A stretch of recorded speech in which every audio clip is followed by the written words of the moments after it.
চাঁদের বুকে প্রথমবারের মতো চীনা মহাকাশচারীদের অবতরণ নিশ্চিত করতে জোর প্রস্তুতি চলছে। গুটি গুটি পায়ে চন্দ্র অভিযানের জন্য প্রয়োজনীয় সব সরঞ্জাম তৈরিতে রাত দিন পার করছেন বিজ্ঞানীরা। এর মধ্যেই চন্দ্র অভিযানের জন্য বানানো কিছু গুরুত্বপূর্ণ সরঞ্জামের নাম প্রকাশ করেছে চীনের ম্যানড স্পেস এজেন্সি CMSA। এতে রয়েছে মহাকাশচারীদের জন্য বানানো নতুন স্পেস স্যুট এবং রোভার।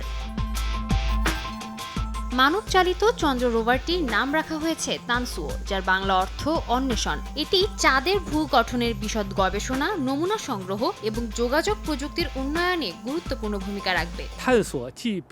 তানসুও শুধু চাঁদের মাটিতেই ঘোরাফেরা করবে এমন নয়, আমাদের ভবিষ্যৎ যাত্রা এবং মহাকাশের আরো অনেক অজানাকে জানার জন্য ব্যবহৃত হবে। ওয়াং ইউ নামের একটি স্পেস স্যুটও তৈরি করেছে বিজ্ঞানীরা। তাদের দাবি, মহাকাশচারীদের জন্য তৈরি এই বিশেষ জামা তাদের মহাকাশে গভীর অনুসন্ধানের প্রতীক। যদিও ক্রমাগত পরীক্ষার মধ্যে দিয়ে ওজনে হালকা এবং আকারে তুলনামূলক ছোট পোশাক নকশা করতে পেরেছেন তারা। অর্ধেক পাউডারে দ্বিগুণ উজ্জ্বলতা। নতুন রিন অ্যাডভান্সড অর্ধেক পাউডারে দ্বিগুণ উজ্জ্বলতা। 2030 সালের মধ্যে মানুষ সহ চাঁদে অভিযান চালানোর পরিকল্পনা করছে চীন। এই মিশনের জন্য লং মার্চ 10 রকেট, মেংঝৌ মহাকাশযান, লান ইউ চন্দ্র lander, Wangyu space suit এবং তানসুও রোভার তৈরি করা হচ্ছে।